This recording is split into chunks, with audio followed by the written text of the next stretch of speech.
All right, let's get right into it. Today we are breaking down a really powerful blueprint for auditing your social circle. It's all about taking a hard look at the people around you and figuring out how they might be setting the stage for your future, for better or for worse. So let's just kick things off with this bombshell of an idea. Your social circle is your ceiling. Just let that sink in for a second.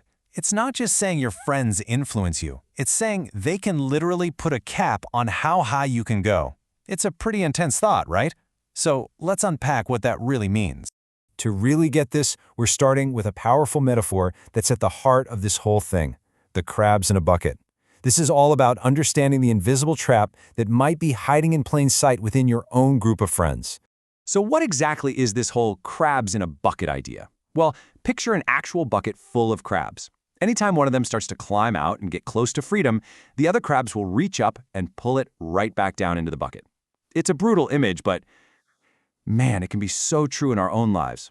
The moment you start to level up, it can make other people feel insecure because it highlights where they're staying put. And without even meaning to, they start pulling you back down. And that leads us perfectly into the very first rule of this blueprint. Stay close to people who want more for you, not more from you. You see the difference? It's about finding those mentors and friends who are genuinely cheering for you to climb out of the bucket, not the ones who are secretly hoping you'll stay stuck with them. All right, so from there, we pivot a little bit. It's time for the mindset audit. This is where the focus shifts from everyone else to you. It's about the internal work you got to do to grab the steering wheel of your own success, no matter what the crabs are doing. And this brings us to rule number 2, which is, honestly, it's a total game changer. No one needs to change for you to be successful. Think about that. So often we wait. We wait for our friends to get on board, for our family to understand our vision. But the truth is, that's just a way to stay stuck. Their journey isn't your journey. Yeah, look at this. This slide just lays it out so clearly, right? On the left, you've got waiting for permission. You're looking for that green light from people who might not even understand the road you're on. But on the right, you have controlling your outcomes. This is the belief that you, and you alone, are responsible for 100% of your results. The whole game is about making that jump from the left column to the right. Okay, so you've got your head right. Now what?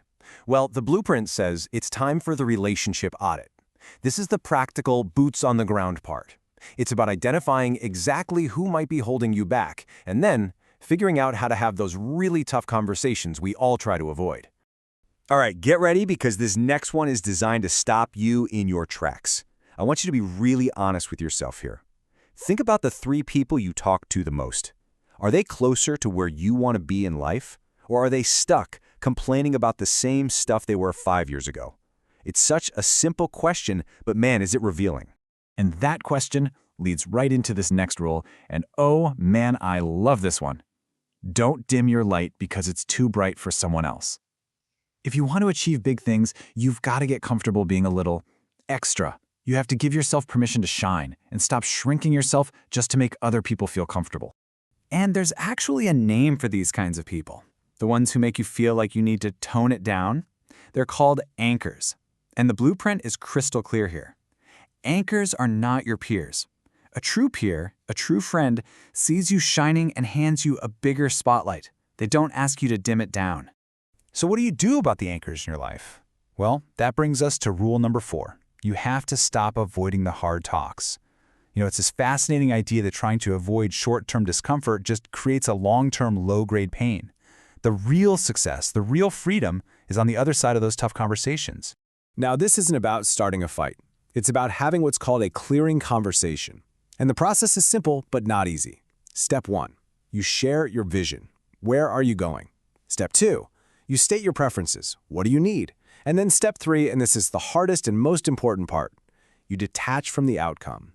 You say your piece with love and respect, and then you have to let them react however they're going to react. So once you've done that hard inner work, the blueprint expands its focus. It's time for the collaboration blueprint.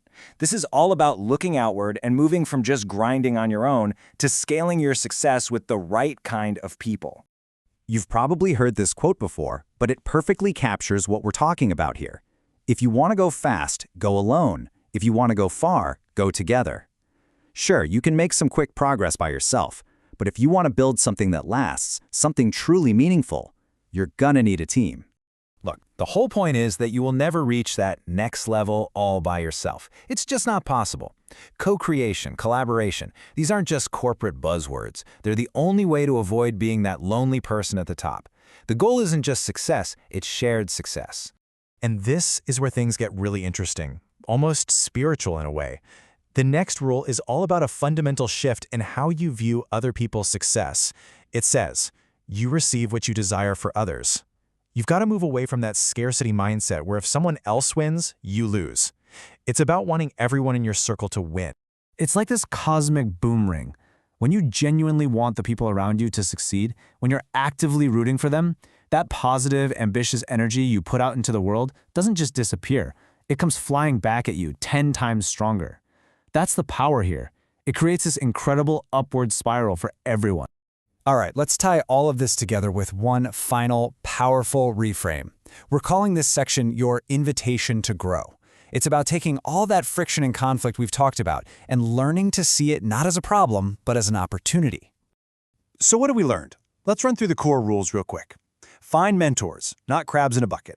Focus on changing yourself, not waiting for them. Get comfortable being extra. Lean into those hard conversations. And finally, build that team so you can go the distance. And here's the big takeaway, the thing I really want you to sit with. The world will always show you where you aren't free. That little bit of friction you feel when a friend makes a sarcastic comment about your ambition, that's not just a random negative thing. It's a signpost. It's an invitation from the universe pointing directly at an old pattern you have the chance to break. So, we're going to leave you with this final question. Take a real look at your life right now through this new lens. What thing that feels like an obstacle, what person that feels like a source of friction is actually an invitation in disguise, an invitation for you to level up?